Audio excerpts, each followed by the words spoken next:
Hey guys, thanks for joining me for another episode of The Comment Section. I'm Reagan Conrad, and I am sure that you are unaware, but the Women's March happened this past weekend. And given the size, impact, and overall vibe, it is a far cry from the Women's March of yesteryear. Where are the nearly 500,000 angry women who marched through the streets in protest of Donald Trump in 2017? If the dawn of a new Trump presidency is such a threat to our very personhood, where are the women of 2017? And where are the endless celebrities that once marched alongside of them? Rather, the scale, money, and show of strength has dwindled considerably. Here is all 100 of them out walking. And it's not 100, but compared to 500,000, this was nothing.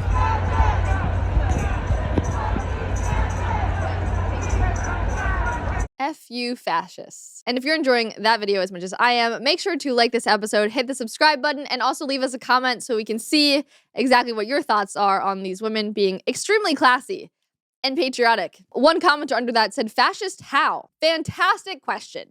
Fantastic question. I don't know either. But as you can see by their march, that haggard old angry energy doesn't really carry the same vigor throughout the years. Honestly, the most exciting moment that I saw from the DC March this year was a wonderfully brain-breaking scene in which a young black man was wearing a Trump hat and approached the march. But they were all screaming at him. They were so angry. Unfortunately, I can't show you this video for copyright reasons. But let's just say that they were not being super inclusive and welcoming of their new friend who approached the group. And ironically, it was a man with a bullhorn that was yelling at the other man.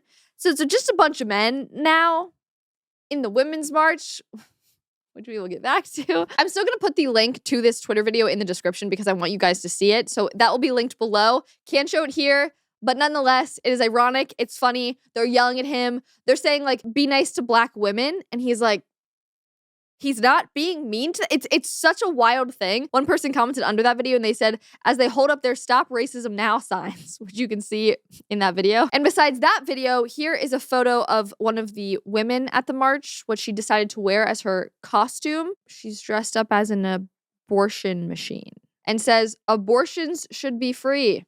Safe, legal, and rare. Am I right? It's honestly horrifying how far that old talking point has come from the left because now it's been completely thrown out the window. And that phrase wasn't even that old. It was 2012 when the party removed the word rare from safe, legal, and rare. And a decade later, you now have a new generation walking around dressed up as an abortion vending machine. What the hell is wrong with you people? Another very pleasant photo is this, and it says, Planned Parenthood saves lives. Wait a minute. Planned Parenthood does take lives. It's truly wild what noun or phrase they can put next to saves lives and then fully believe that they are in the right. Like child mutilation saves lives. Here's another photo from the front of the march this year. It's all green, which is funny to me and doesn't feel like a women's march at all. For as much crap as I'm going to give the 2017 Women's March, at least you knew it was a women's march. You knew too well that it was a women's march. But this one is just chaos. I don't even know what's going on. Also, there was one particular person that I wanted to highlight here in this photo. If you zoom in, there is a man in the hat, and he's wearing a crop top, and he has a wig on. I would love to know what his shirt says. What I want to point out is that, again, the man appears to be wearing underwear and then has red all under his underwear. I have no idea what message he's sending, but also, it's a man. So it's disgusting on 1,000 more levels. It's disgusting regardless, but especially the fact that it's a man doing this. I think we found the man that I really wanted to get more images of. Let's see. That looks like him. Okay, his shirt says, I will aid and abet abortion. And then his stomach says, not yet a human. So, well done. You're proving my point for me. Thank you. Thank you, sir. So then the pants that are bleeding are under those jeans. That's so disgusting and so insulting for women. Like any woman who's marching alongside that man should be ashamed of themselves. Talk about freaking degrading women. I'm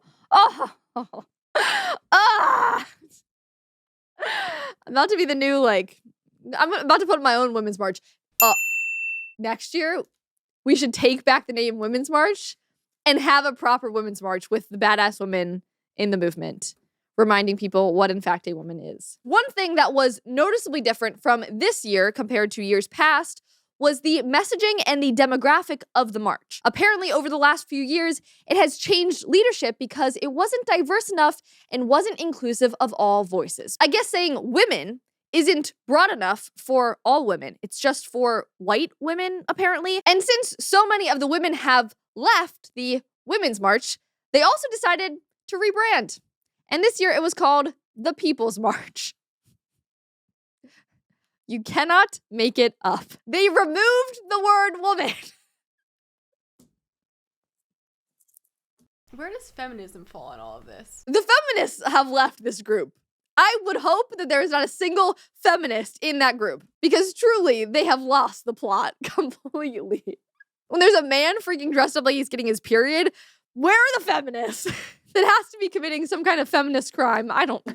If even I'm triggered, then let me reiterate here because I really want to make sure this point is clear. There was so much infighting among the leadership of the women of different races and different social groups, so much so that many of the original women left and many men filled their places. So many men, in fact, that the word Women's March was not inclusive enough. So they now call it the People's March, as not to be offensive. Women can't have anything.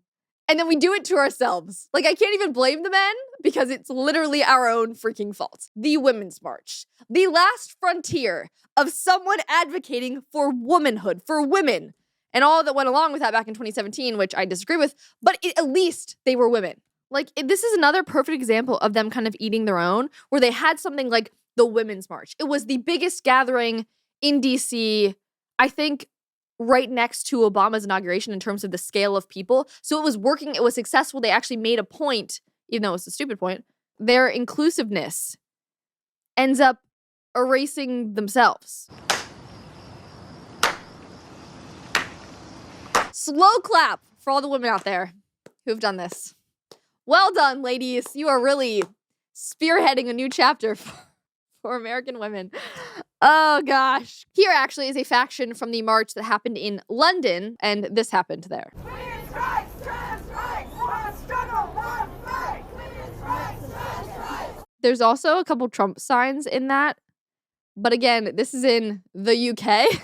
So any hatred they have towards Trump doesn't matter, but he's just living rent-free in their minds. Just in case you didn't hear that, they're saying women's rights, trans rights, one struggle, one fight. I can list a plethora of women who would vehemently disagree with that statement. Riley Gaines, Paula Scanlon, Peyton McNabb. Those are just 3 women who are bold enough to highlight exactly why women's rights and trans rights are in no way the same fight. In fact, they completely contradict each other. In addition to the marches being a fraction of the size that they were in the past, they also couldn't recruit any highbrow celebs to speak at them. In fact, the London March had plans for this man to speak.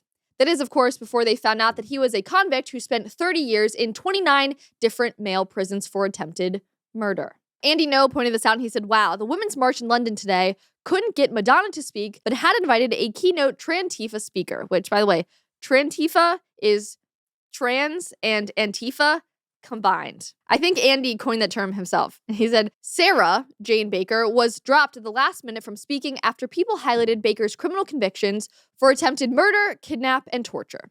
UK Women's March did not speak about the systematic rape of English girls in their country, but raged against the inauguration of Donald Trump and the UK law that restricts most abortions past 24 weeks. Now, obviously, I was disappointed by their D- performance this year. They didn't even try to knit enough new pink hats to ensure that everyone had knitted genitalia on top of their heads.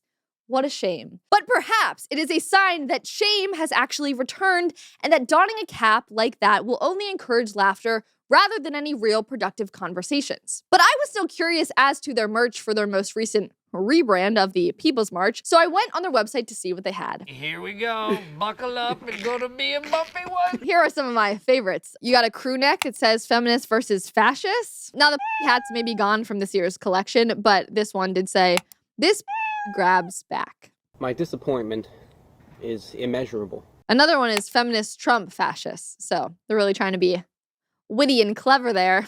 But the one that I really wanted to highlight was the sweatshirt that says Jezebel. For those of you who do not know who Jezebel is, she is a woman known throughout time for being a murderer, a prostitute, and an enemy of God. How truly poetic.